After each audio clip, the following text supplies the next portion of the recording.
Zəngəzur dəhlizi mütləq inşa ediləcək. Bu barədə Prezident İlham Əliyev 31-ci Baku Enerji Forumunun rəsmi açılış mərasimində çıxışı zamanı bildirib. Ölkə başçısı qeyd edib ki, dəmir yolu və avtomobil yolu infrastrukturuna investisiya qoymaqla nəqliyyat üçün yeni dəhlizlər açırıq. Şərq-Qərb dəhlizinin uğurla fəaliyyət göstərdiyini xatırladan dövlət başçısı qeyd edib. Şərq-Qərb dəhlizinin digər bir qolu olacaq. Zəngəzur dəhlizi avqustun 8-də Ağ Evdə ABŞ prezidenti, Ermənistanın baş naziri və mənim aramda imzalanmış sənədə əsasən mütləq inşa ediləcək. Davam edirik. Bugün uşaqların beynəlxalq müdafiəsi günüdür. 1950-ci il iyunun 1-də BMT Baş Assambleyasının təşkilatçılığı ilə keçirilən Qadınların Beynəlxalq Konfransında iyunun 1-ni uşaqların müdafiəsinə həsr etmək qərarı alınıb. Bundan sonra həmin gün uşaqların beynəlxalq müdafiəsi günü kimi tarixə düşüb.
Etiraz səhnəsini çəkən fotoqraf 10 il həbsə məhkum edildi. Tehranda vəkil Həsən Ağaxani bildirib ki, onun vəkili Məsud Piyahu bu il yanvar ayında baş verən etirazlar zamanı diz çökmüş bir etirazçının görüntüsünü çəkdiyi üçün 10 il azadlıqdan məhrum edilib.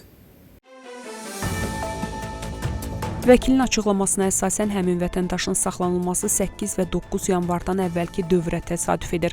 Ağaxani bu işlə bağlı deyib, mənim müvəkkilim küçəyə baxan bir bazarda işləyirdi.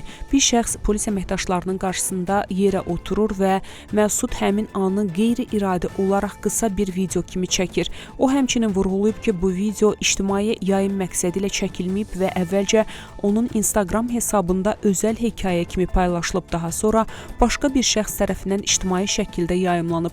Həmin görüntü 8 yanvar tarixində etirazlar zamanı tək başına polis qarşısında oturan bir şəxsə aid olub və qısa müddətdə sosial şəbəkələrdə geniş yayılaraq etirazların simvollarından birinə çevrilib. Vəkilin sözlərinə görə Məsud Piyahu Milli Təhlükəsizlik Nazirliyi tərəfindən çağırıldıqdan sonra saxlanılıb və məhkəmə onu sionist rejimlə əməkdaşlıq və casusluq cəzasının sərtləşdirilməsi haqqında qanuna istinad edərək 10 il həbsə məhkum edib. Bu hökm 9-cu Kassasiya Məhkəməsi tərəfindən də təsdiqlənib. Yezd şəhərinin İnqilab Məhkəməsi yanvar etirazları zamanı həbs edilən İsmail Ramazanpur barəsində ölüm hökmü çıxarıb. Bu barədə İnsan Haqları Təşkilatları məlumat yayıb. Məlumata görə o, müharibə, ölkənin daxili təhlükəsizliyinə qarşı cinayət törətmək üçün toplaşmaq və gizli sövdələşmə və ictimai əmlakı qəsdən məhv etməkdə günahlandırılıb. 38 yaşlı məhbusun ailəsinə yaxın mənbələr Ramazanpurun məhkəmədə vəkillə təmin olunmasına icazə verilmədiyini, onun işgəncə altında saxta etiraflar verməyə məcbur edildiyini bildiriblər. Yanvar etirazları zamanı həbs edilən Mehirdad Məhəmmədiniya və Əşkan Malikə adlı 2 nəfər edam edilib. Bu barədə İran məhkəməsinin Mizan saytı məlumat yayıb. Eyləmlər zamanı Tehranın Gişa bölgəsində Cəfəri məscidinin yandırılmasına günahlandırılan müttəhimlərin edam hökmü bugün səhər saatlarında həyata keçirilib. Bununla yanaşı Şirazın Adilabad həbsxanasında da narkotik maddələrin alverində günahlandırılan 5 məhbus dar ağacından asılıb. İranın su ehtiyatlarının idarə edilməsi şirkətinin son məlumatlarına görə ölkədəki 5 böyük su anbarında su ehtiyatlarının səviyyəsi ümumi tutumun 10%-dən aşağı düşüb.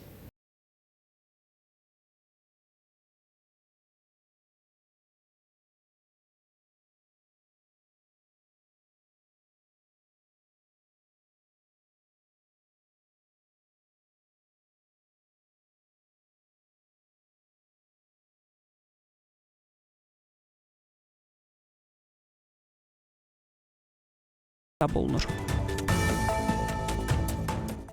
Xəbərlərimiz davam edir. İran prezidenti Məsud Pezeşkiyan mayın 31-i axşam saatlarında hökumət iclasında çıxış edib, bu barədə İran mediası məlumat yayıb. O, ölkədə xüsusən enerji sahəsində ciddi problemlər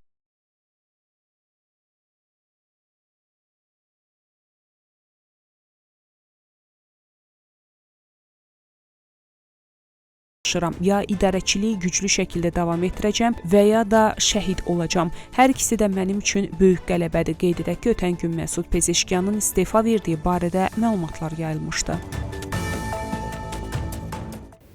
İrana olunan sülh təklifləri Tehranın nüvə silahına sahib olmayacağını açıq şəkildə ifadə edir. Bu barədə ABŞ prezidenti Donald Trump öz Truth Social hesabında məlumat verib.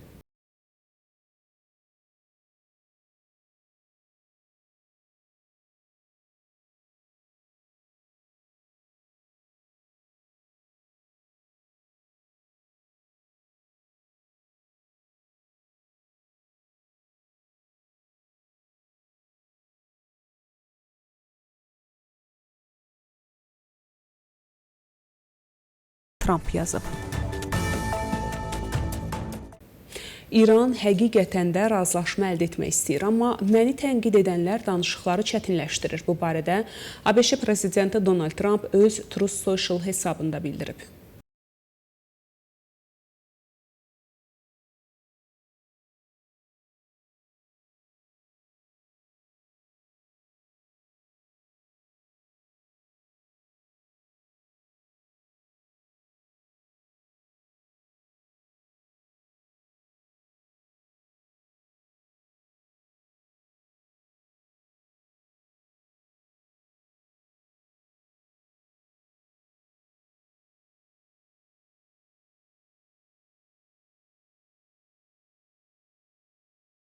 Prezident Trump qeyd edib.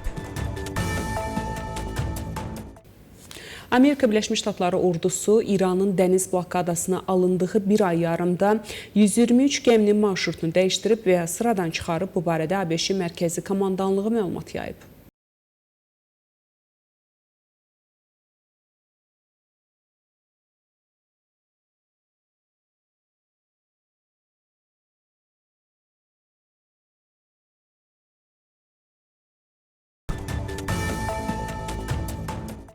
Livanda quru əməliyyatları genişləndiriləcək. İsrailin baş naziri Benyamin Netanyahu bildirib ki, İsrail ordusunun Litaniya çayının şimalında Hizbullaha məxsus mövqelərdə yerləşdirilməsi və Livandakı quru əməliyyatlarının genişləndirilməsi barədə göstəriş verib.